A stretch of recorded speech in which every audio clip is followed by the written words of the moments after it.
कहानी की शुरुआत में हमें 18वीं सदी दिखाई जाती है। एक आदमी जीन को जेल से निकाला जाता है। एक बड़े मैदान में बहुत से लोग उसे खूनी दरिंदा और हैवान बोलते हैं। 2 दिन बाद इसे सज़ा सुनाई जाएगी। कहानी पास्ट में आती है। एक औरत एक बच्चे को जन्म देती है और उसे वहीं फेंक देती है। इसके पहले बच्चे मरे हुए पैदा हुए। औरत यही सोचती है कि ये बच्चा भी मरा हुआ है। कचरे में बहुत सी गंदगी बच्चा सूंघ लेता है। बच्चे के रोने पर लोगों को पता लगता है तो औरत इस बच्चे को नहीं लेती, तो इस औरत को मौत की सज़ा सुनाई जाती है। हमें पता लगता है कि जो भी जीन को छोड़ता है वो मर जाता है और इसके पास सूंघने की सलाहियत मौजूद है। जीन को अनाथ बच्चों में रखा जाता है। एक बच्चा जीन को मारने की कोशिश करता है, लेकिन जीन इसकी उंगली पकड़ लेता है तो सबका दिल मोम हो जाता है। जीन 5 साल का हो गया है, कुछ बोल नहीं सकता। दूसरे बच्चे इसे गूंगा समझते हैं। जीन मुख्तलिफ़ चीज़ों को सूंघता है और इसे अच्छी और बुरी खुशबू स्मेल का नहीं पता। सूंघकर जीन कुछ बोल लेता है। दिखाया जाता है जीन अब 15 साल का हो चुका है। दिन में 10 घंटे एक मज़दूर की तरह काम करता है। जीन का मालिक इसे शहर ले जाता है, जहाँ जीन नई नई चीज़ों को सूंघता है। एक परफ्यूम की दुकान में रुकता है और मुख्तलिफ़ खुशबू को सूंघता है। एक लड़की से बहुत अच्छी खुशबू आती है। जीन इसका पीछा करता है। लड़की जब देखती है तो उसे भूखा समझकर खाने को देती है, लेकिन जीन इसका हाथ पकड़कर इसे सूंघता है। लड़की डर कर भाग जाती है। जीन इसका पीछा करता है सूंघकर।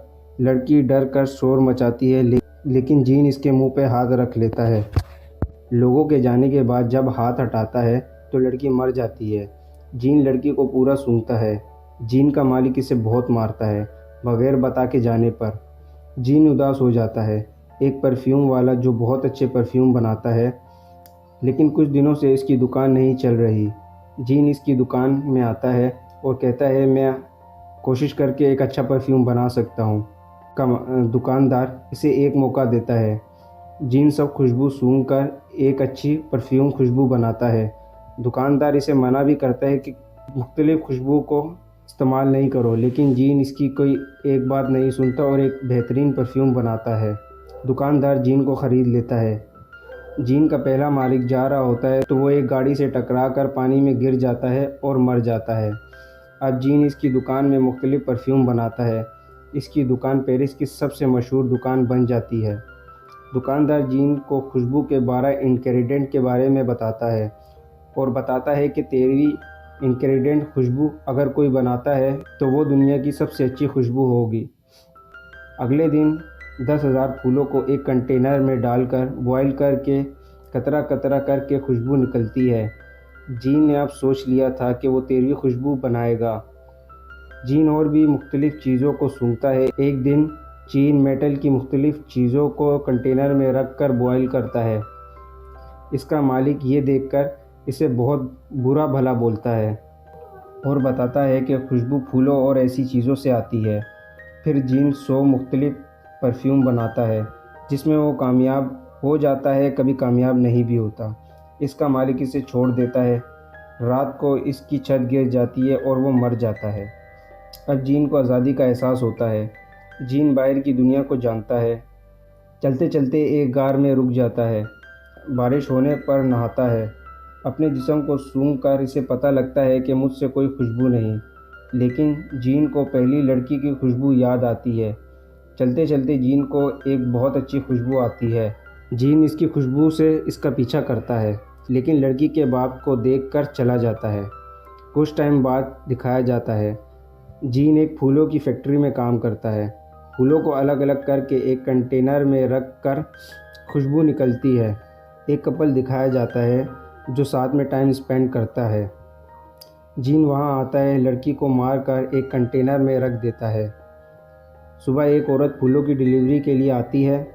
जीन कंटेनर ढक कर फूल लेता है। एक और आदमी भी आता है। जीन बहुत मुश्किलों से इसे संभाल लेता है। जीन एक तवाइफ औरत को अपने साथ लाता है। इसके हाथ में चर्बी नुमा लेयर लगाता है और चाकू निकालता है। औरत ये सब देखकर डर जाती है तो जीन इसे मार देता है।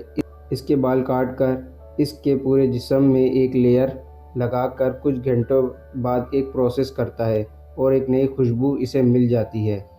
फिर एक बर्थडे पार्टी में कुछ लोग हाइड एंड सी खेल रहे होते हैं। जीन वहां पहुंचकर दो लड़कियों को मार कर ले जाता है। लोगों को जब दो लड़कियों का पता लगता है तो सब ढूंढने निकलते हैं।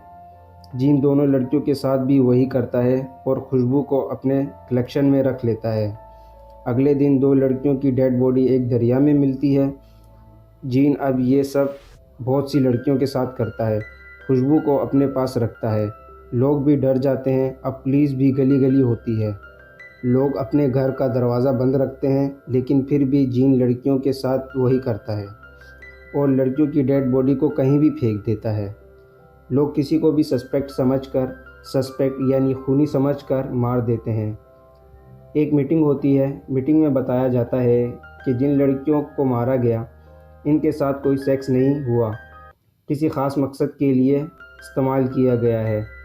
कातिल एक शैतान है। एक आदमी बताता है कि किलर का पता लग गया है, लेकिन वो सबूतों से मिल नहीं रहा है। एक बच्चा अपनी लड़की को एक होटल में ले जाता है। बेटी का दरवाज़ा लॉक करके चाबी अपने पास रख कर सो जाता है। जीन इसकी खुशबू से उस तक पहुंच जाता है। बादशाह के कमरे में चाबी चुरा कर इसकी बेटी को मारकर खुशबू निकाल लेता है। अब जीन के पास 13वीं खुशबू भी आ जाती है, जो किसी के पास नहीं है, और सोल्जर भी इसे घेर लेते हैं और अरेस्ट कर लेते हैं। जीन को टॉर्चर करके पूछताछ करते हैं कि लड़कियों को क्यों मारा। जीन जवाब नहीं देता। फिर जीन को मौत की सज़ा सुनाई जाती है। जीन एक बादशाह की तरह आता है। इसकी खुशबू सूंघकर सब इसके कदमों में गिर जाते हैं।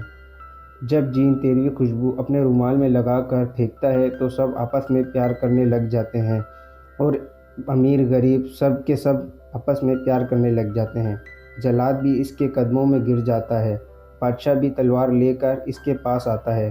खुशबू सूंघकर इसके कदमों में गिर जाता है। फिर जीन को अपनी गलती का एहसास होता है तो सब छोड़कर चला जाता है। वहीं जाता है जहां जीन पैदा हुआ था। पूरी 13वीं खुशबू अपने ऊपर लगा लेता है तो सब लोग इसे सूंघकर इसे नोच नोच कर मार देते हैं और ये कहानी यहीं पर ख़त्म हो जाती है। उम्मीद करता हूँ कि ये कहानी आपको पसंद आई होगी, तो लाइक, कमेंट, सब्सक्राइब करें।